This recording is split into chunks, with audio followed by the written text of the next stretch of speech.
Assalamualaikum warahmatullahi wabarakatuh. My name is Dewi Sustiawati. My student ID number is 332100067. I'm from class 336A01. I made this video for project midterm test, interpreting.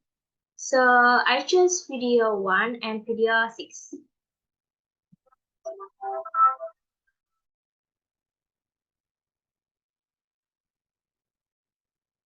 Almost a decade, scientists chased the source of a deadly new virus through China's tallest mountains and most isolated caverns. They finally found it here, in the bats of Shitao Cave. The virus in question was a coronavirus that caused an epidemic of severe acute respiratory syndrome, or SARS, in 2003. Selama hampir 1 dekade, para ilmuwan mencari sumber virus baru yang mematikan hingga gunung-gunung tertinggi dan gua-gua yang paling terpencil di Cina. Mereka akhirnya menemukannya di sini, di kelelawar Gua Shitao. Virus yang dimaksud adalah virus corona yang menyebabkan wabah sindrom pernapasan akut parah atau SARS pada tahun 2003. Coronaviruses are a group of viruses covered in little protein spikes that look like a crown, or corona in Latin. There are hundreds of known coronaviruses. 7 of them infect humans and can cause disease. The coronavirus SARS-CoV causes SARS, MERS-CoV causes MERS, and SARS-CoV-2 causes the disease COVID-19. Virus corona adalah sekelompok virus yang diselimuti oleh paku-paku protein kecil yang terlihat seperti mahkota atau corona dalam bahasa Latin. Ada ratusan virus corona yang diketahui. 7 diantaranya menginfeksi manusia dan dapat menyebabkan penyakit. Virus corona SARS-CoV menyebabkan SARS, MERS-CoV menyebabkan MERS, dan SARS-CoV-2 menyebabkan penyakit COVID-19. Of the 7 human coronaviruses, 4 cause colds, mild, highly contagious infections of the nose and throat. 2 infect the lungs and cause much more severe illnesses. The 7th, which causes COVID-19, has features of each. It spreads easily, but can severely impact the lungs. Dari 7 virus corona yang menyerang manusia, 4 diantaranya menyebabkan pilek, infeksi ringan yang sangat menular pada hidung dan tenggorokan. 2 lainnya menginfeksi paru-paru dan menyebabkan penyakit yang jauh lebih parah. Virus ke-7, penyebab COVID-19, memiliki ciri khas masing-masing, menyebar dengan mudah, tetapi berdampak parah pada paru-paru. When an infected person coughs, droplets containing the virus spray out. The virus can infect a new person when the droplets enter their nose or mouth. Coronaviruses transmit best in enclosed spaces where people are close together.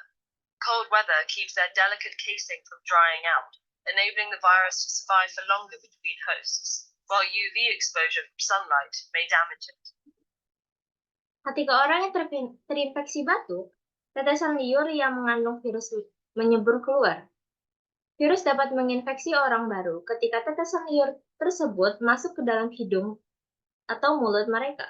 Virus corona paling parah menular di ruangan tertutup, saat orang-orang saling berdekatan. Cuaca dingin melindungi selubung halus dari kekeringan, memungkinkan virus bertahan hidup lebih lama di antara inangnya. Sementara, paparan sinar UV dari sinar matahari dapat merusaknya.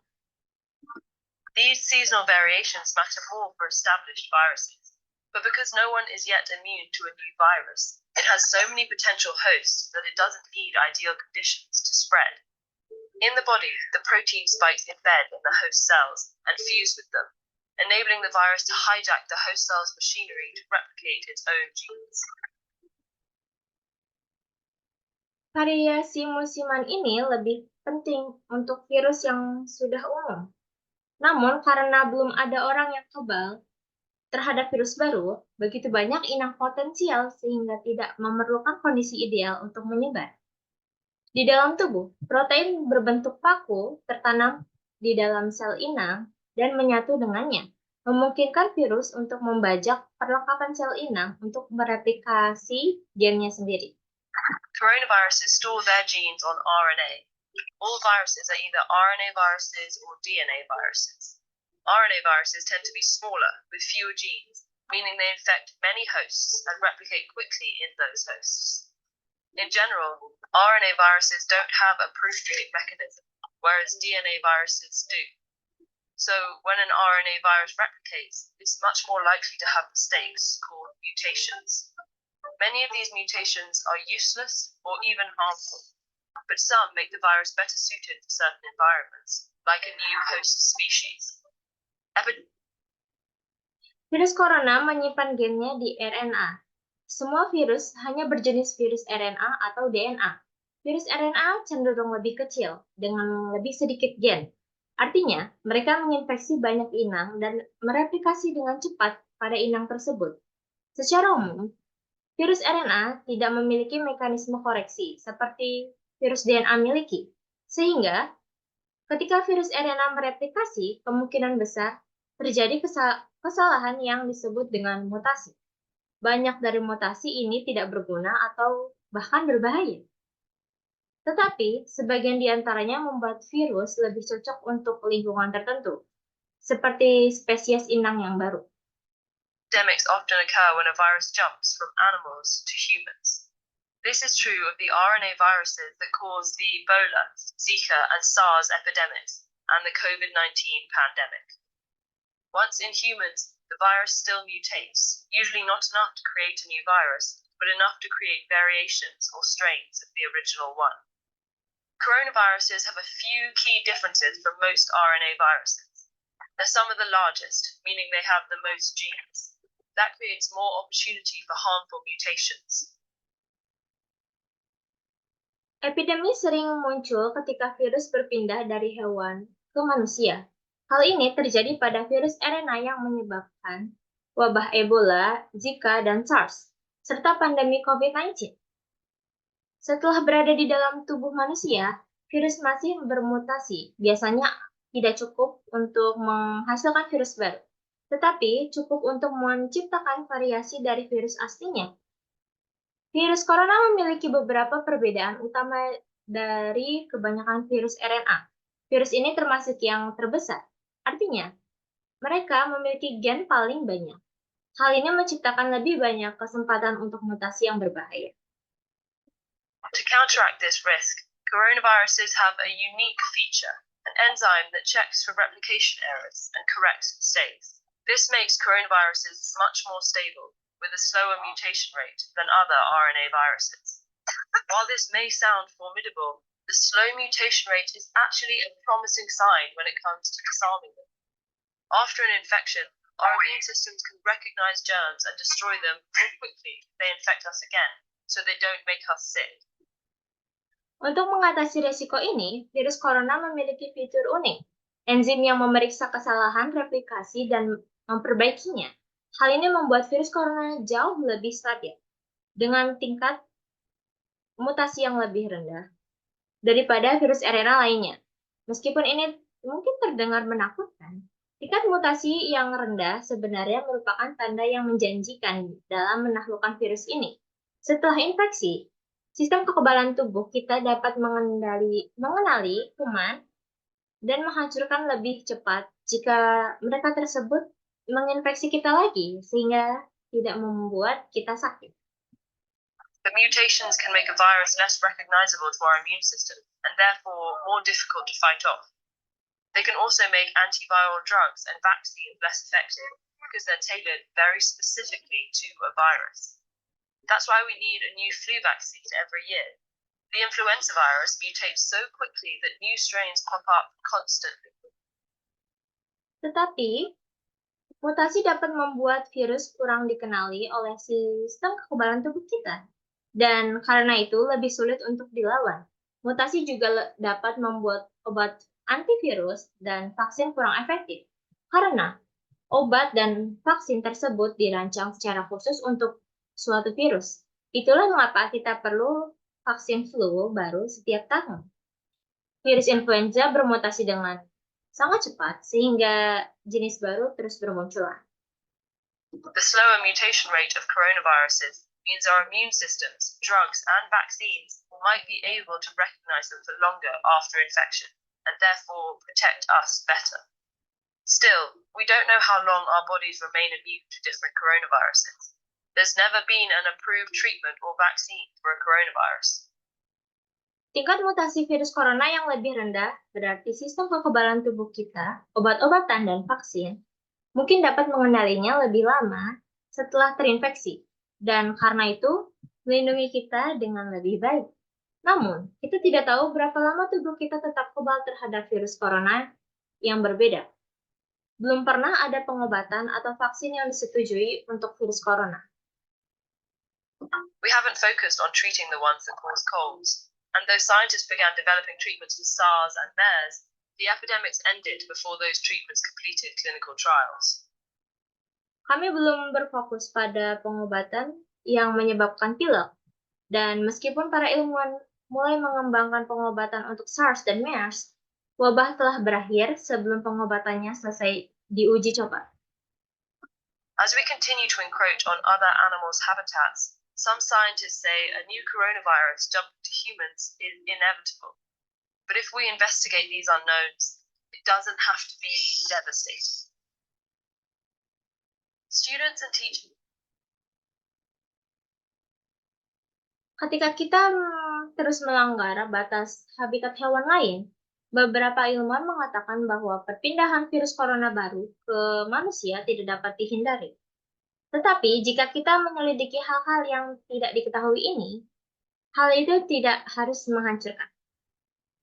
And the next video is video 6.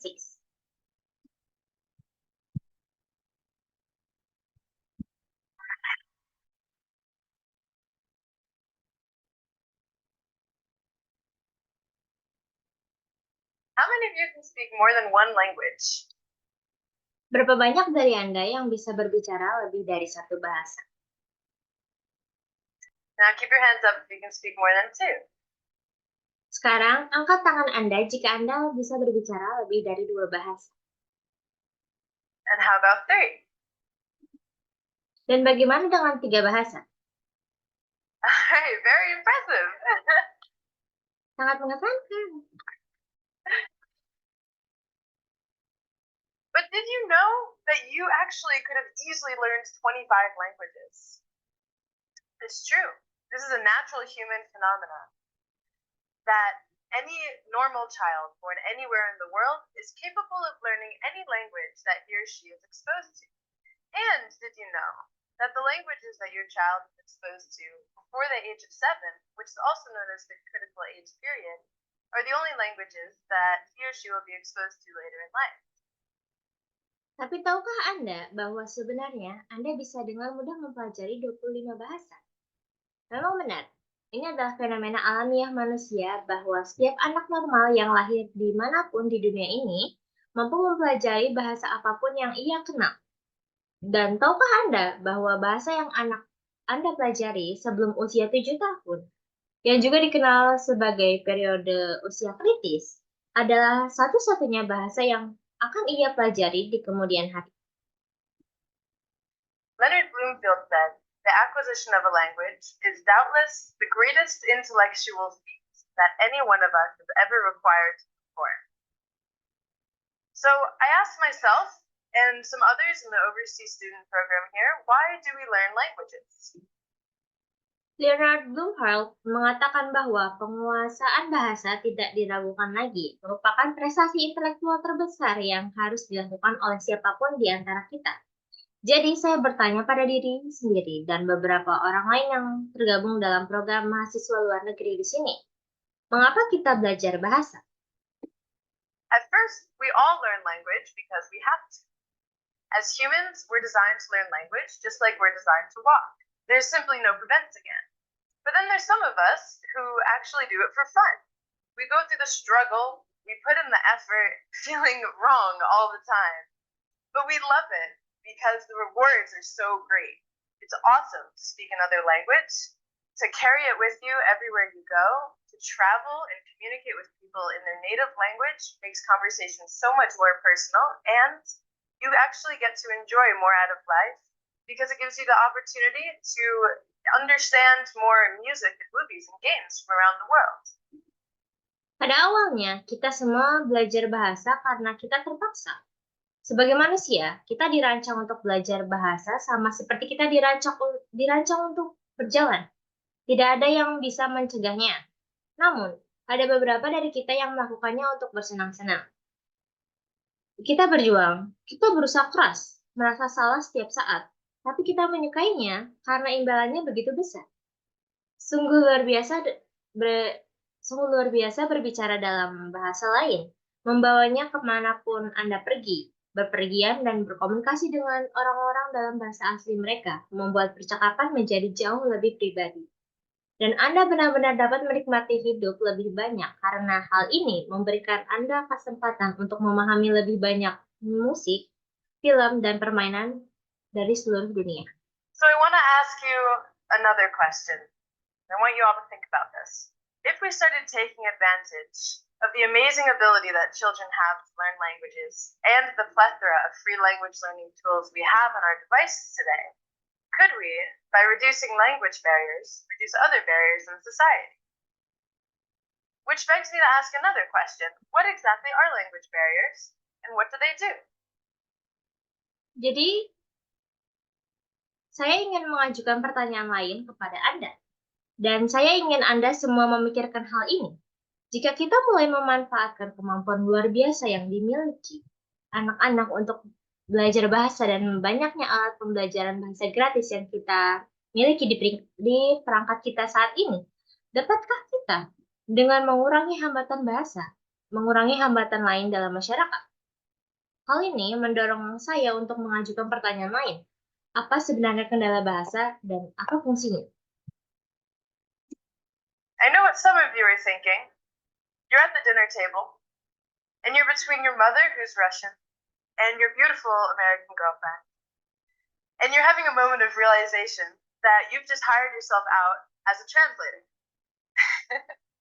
So you have to spend the whole evening hearing everything 3 times. And even though you thought that you could speak English and Russian perfectly, you're starting to feel confused and frustrated, and you're desperate for a couple minutes of alone time just to think in whatever language you choose to think in. But there's a lot more to language barriers that I want you to know. Saya tahu apa yang sebagian dari Anda pikirkan. Anda berada di meja makan, dan Anda berada di antara ibu Anda yang merupakan orang Rusia, dan pacar Anda yang cantik dari Amerika. Dan Anda baru saja menyadari bahwa Anda baru saja mempekerjakan diri Anda sebagai penerjemah. Jadi, Anda harus menghabiskan sepanjang malam untuk mendengarkan semuanya 3 kali. Dan meskipun Anda berpikir bahwa Anda dapat berbicara bahasa Inggris dan Rusia dengan sempurna, Anda mulai merasa bingung dan frustasi. Dan Anda putus asa untuk memiliki waktu sendirian selama beberapa menit untuk berpikir dalam bahasa apapun yang Anda pilih. Namun, ada banyak hal lain tentang hambatan bahasa yang saya ingin Anda ketahui. Have you ever heard of linguistic relativity? Linguistic relativity is the field which asks questions on the relations between language, perception, and thought. The core theory is called the deterministic theory. It's scientifically proven, and it states that the language you speak shapes the way you think and influences your behavior. Pernahkah Anda mendengar tentang relativitas linguistik? Relativitas linguistik adalah bidang yang mengajukan pertanyaan tentang hubungan antara bahasa, persepsi, dan pemikiran. Teori intinya disebut teori deterministik, terbukti secara ilmiah, dan mengatakan bahwa bahasa yang Anda gunakan membentuk cara Anda berpikir dan memengaruhi perilaku Anda. The fathers of linguistic relativity, Benjamin Whorf and Edward Smith, state that if a word doesn't exist in your language, you won't know the concept. Now, I think that those guys can be a little extreme in their theories. I think, rather, that if a word doesn't exist in your language, you're a lot less likely to identify with that concept. Bapak relativitas linguistik, Benjamin Whorf dan Edward Satir, menyatakan bahwa jika sebuah kata tidak ada dalam bahasa Anda tidak akan tahu konsepnya. Sekarang, saya pikir mereka bisa menjadi sedikit lebih ekstrim dalam teorinya. Menurut saya, jika sebuah kata tidak ada dalam bahasa Anda, kemungkinan besar Anda tidak akan mengenali konsep tersebut. One of my friends here in Israel, a native German speaker, told me a story once of how the English language changed the way that she thought about love. She told me she still remembers the first time she heard the term falling in love, and that she was shocked at the use of the language because she had never thought of being in love as something that happened suddenly and dramatically. And she pictured someone actually falling. And she could feel that, and then she knew that someday she would experience falling in love and not just being in love. Salah satu teman saya di Israel yang merupakan penutur asli bahasa Jerman pernah bercerita tentang bagaimana bahasa Inggris mengubah cara berpikirnya tentang cinta. Dia mengatakan kepada saya bahwa dia masih ingat pertama kali dia mendengar istilah jatuh cinta. Dan dia terkejut dengan penggunaan bahasa tersebut karena dia tidak pernah berpikir bahwa jatuh cinta adalah adalah sesuatu yang terjadi secara tiba-tiba dan dramatis. Dan dia membayangkan seseorang yang benar-benar jatuh dan dia dapat merasakannya. Dan lalu dia tahu bahwa suatu hari nanti dia akan mengalami jatuh cinta, bukan sekedar jatuh cinta. Also, in body language, we find interesting differences among languages. In Hebrew, this means wait. However, this is a great insult in Italy, and I wanted you all to know that. And the most obvious differences in languages that are influencing our thoughts and behaviors is in vocabulary. Selain itu, dalam bahasa tubuh, kami menemukan perbedaan yang menarik antara bahasa. Dalam bahasa Ibrani, ini berarti menunggu. Namun, ini adalah penghinaan besar di Italia, dan saya ingin Anda semua tahu itu. Dan perbedaan yang paling jelas dalam bahasa yang mempengaruhi pemikiran dan perilaku kita adalah dalam kosakata. One scientific experiment in linguistic relativity showed how gender association impacts people's perception. This study used the word keep, which is in German a masculine word, and in Spanish it's feminine. So subjects were asked to come up with words to describe it. And the German speakers used words such as heavy, durable, strong, useful, metal. The Spanish speakers chose words such as golden, lovely, little, delicate, shiny to describe the same word. Sebuah eksperimen ilmiah dalam relativitas linguistik menunjukkan bagaimana asosiasi gender berdampak pada persepsi orang. Penelitian ini menggunakan kata kunci yang dalam bahasa Jerman merupakan kata maskulin dan dalam bahasa Spanyol bersifat kata feminin. Jadi para subjek diminta untuk membuat kata-kata untuk menggambarkan suatu kunci. Dan penutur bahasa Jerman menggunakan kata-kata seperti berat, tahan lama, kuat, berguna, logam. Tetapi penutur bahasa Spanyol memilih kata-kata seperti emas, indah, kecil, halus, dan berkilau untuk mendeskripsikan kata yang sama, kunci. Another interesting difference we find among languages is in the perception of correctness. I read in a study by John Myhill at University of Haifa that correctness in present-day English and most European languages is based on prestige. So the development of these languages has actually followed the trends of its most elite speakers. Perbedaan menarik lainnya yang kami temukan di antara bahasa-bahasa adalah dalam hal persepsi ketepatan. Saya membaca dalam penelitian oleh John Myhill di Universitas Haifa bahwa ketepatan dalam bahasa Inggris saat ini dan sebagian besar bahasa Eropa didasarkan pada gengsi. Jadi, perkembangan bahasa-bahasa ini sebenarnya mengikuti tren para penuturnya yang paling elit. But other languages perceive correctness in a much different way. Languages such as Arabic and Hebrew and Icelandic are based on textual references. So, if a word appears in a text, in Arabic, which is based on the Quran, and Hebrew is based on the Torah and Mishnah, if a word or grammar appears in these texts, it's correct, and if it doesn't, it's not correct. For these languages, there's no connection between correction and speech.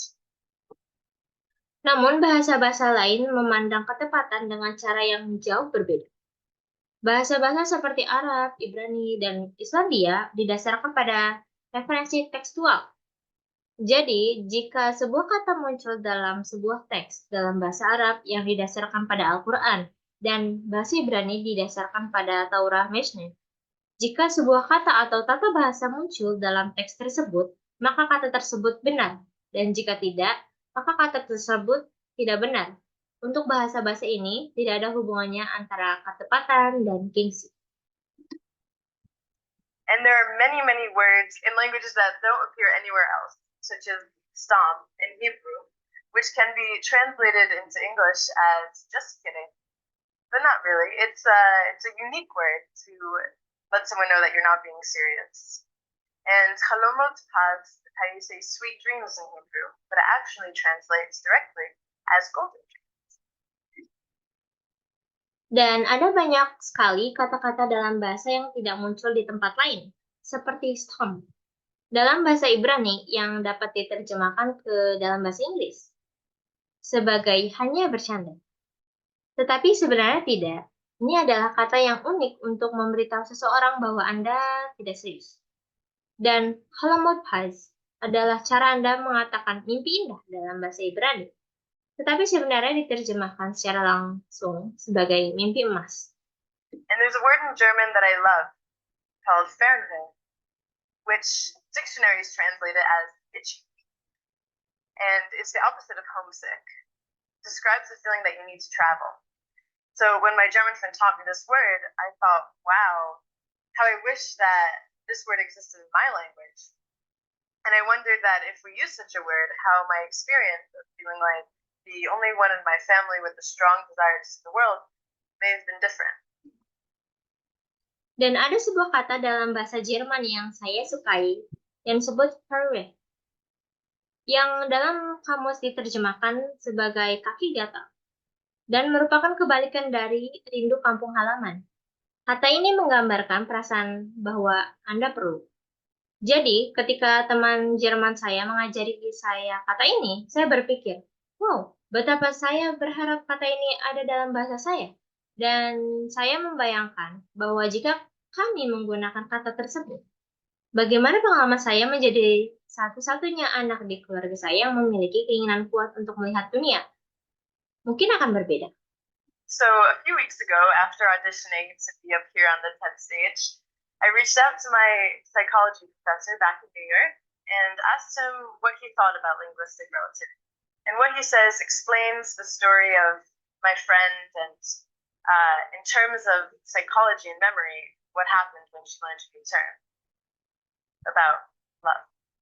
He said, it is the breadth of our language, not our vast experiences, which help color our lives. That is in memory. The language labels that we assign events and experiences shape, indeed, limit the way that we can remember them.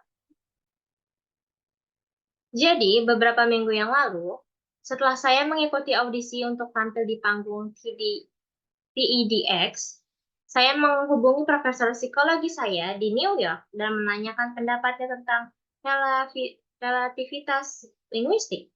Dan apa yang dia katakan menjelaskan kisah teman saya dalam hal psikologi dan ingatan. Apa yang terjadi saat dia mempelajari istilah baru tentang cinta. Dia berkata, luasnya bahasa kita bukan pengalaman kita yang luas, yang membantu mewarnai hidup kita. Artinya, dalam ingatan, label bahasa yang kita berikan pada suatu peristiwa dan pengalaman membentuk, bahkan membatasi cara kita mengingatnya.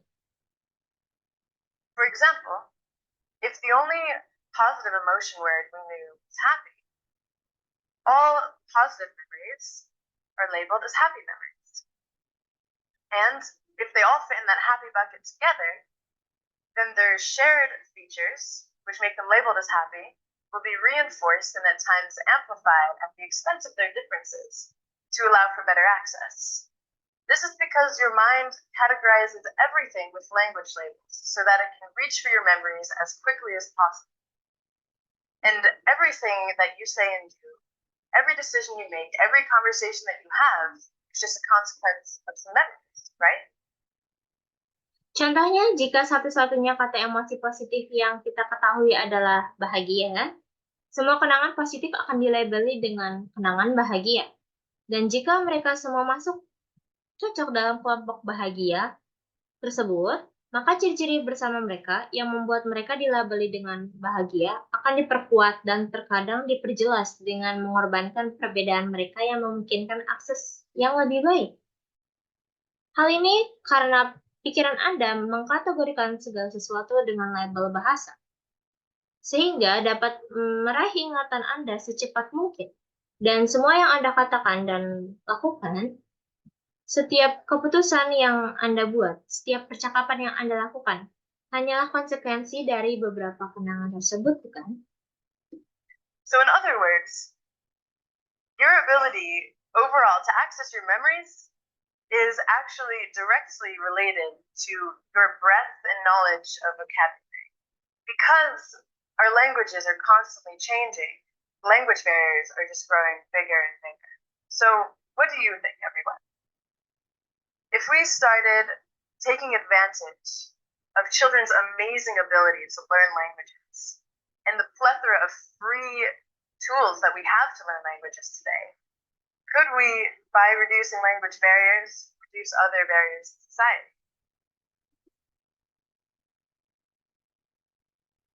Jadi dengan kata lain, kemampuan Anda secara keseluruhan untuk mengakses ingatan Anda sebenarnya secara langsung terkait dengan luasnya dan pengetahuan Anda tentang kosakata.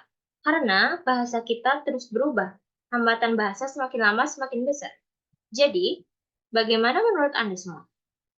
Jika kita mulai memanfaatkan kemampuan anak-anak yang luar biasa dalam belajar bahasa dan banyaknya alat gratis yang kita miliki untuk belajar bahasa saat ini, dapatkah kita, dengan mengurangi hambatan bahasa juga, mengurangi hambatan lain dalam masyarakat? The answer to me is crystal clear. By emphasizing foreign language study in your community, you're seizing an opportunity to reverse the creation of gaps in the way that we think and behave. Jawabannya bagi saya sangat jelas. Dengan menekankan pembelajaran bahasa asing di komunitas Anda mengambil kesempatan untuk membalikan kesenjangan yang ada dalam cara kita berpikir dan berperilaku. There's so many issues in society today that are thought-based, like racism and hate crimes and bullying. So by increasing the knowledge of language, we can overcome these differences. Also by having more multilingual programs for children, of course, because it's that critical age period, or age 7, where we have this opportunity. So one such program exists in Jaffa called the Orchard of Ignorant Children. Ada begitu banyak masalah di masyarakat saat ini yang didasarkan pada pemikiran, seperti rasisme, kejahatan berdasarkan kebencian, dan perundungan. Jadi dengan meningkatkan pengetahuan bahasa, kita dapat mengatasi perbedaan tersebut, juga dengan memiliki lebih banyak program multibahasa untuk anak-anak. Tentu saja, karena pada periode usia kritis sebelum usia 7 tahun, di mana kita memiliki kesempatan ini. Jadi salah satu program semacam itu ada di Jaffa yang disebut Kebun Anak-anak Abraham. It was founded by a Palestinian man and a Jewish woman who were married. And they've established 3 kindergartens that teach both Arabic and Hebrew and celebrate both cultures' holidays. So programs like this one are using bilingual education to promote peace and coexistence in a humanitarian, non-political way. And it's so effective because our language is a huge part of our identity. Program ini didirikan oleh seorang pria Palestina dan seorang wanita Yahudi yang telah menikah, dan mereka telah mendirikan 3 taman kanak-kanak yang mengajarkan bahasa Arab dan Ibrani, dan merayakan hari raya kedua budaya tersebut. Jadi, program-program seperti ini menggunakan pendidikan dwi bahasa untuk mempromosikan perdamaian dan hidup berdampingan dengan cara kemanusiaan dan tidak non-politik. Dan ini sangat efektif karena bahasa kita adalah paling besar dari identitas kita. Being born to Reform Jewish parents gave me really early exposure to the language. And if it wasn't for that early exposure, I'm sure I wouldn't be here in Israel studying linguistics or giving this talk to you about the power of being able to identify with more than one language. Terlahir dari orang tua Yahudi yang sudah mengalami reformasi, memberikan saya paparan yang sangat dini terhadap bahasa Ibrani. Dan jika bukan karena paparan dini tersebut, saya yakin saya tidak akan berada di sini, di Israel, mempelajari linguistik atau memberikan ceramah ini kepada Anda untuk kekuatan untuk dapat mengenali lebih dari satu bahasa. Now I want to leave you with this quote by Helen Keller, who was an American author, a political activist, and the first deaf-blind person ever to receive a Bachelor of Arts degree. Suddenly, I felt a misty consciousness as of something forgotten, and a thrill of returning thought. And somehow, the mystery of language was revealed to me. Everything had a name, and each name gave birth to a new thought. Thank you. Sekarang saya ingin meninggalkan Anda dengan kutipan dari Helen Keller, seorang penulis Amerika, aktivis politik dan penyandang tunanetra pertama yang mendapatkan gelar Bachelor of Arts. Tiba-tiba saya merasakan kesadaran yang berkabut seperti sesuatu yang terlupakan, sebuah sensasi untuk kembali berpikir. Dan entah bagaimana, misteri bahasa terungkap kepada saya. Segala sesuatu memiliki nama, dan setiap nama melahirkan pemikiran baru. Terima kasih. So, that's all from me. Thank you for watching. And wassalamualaikum warahmatullahi wabarakatuh.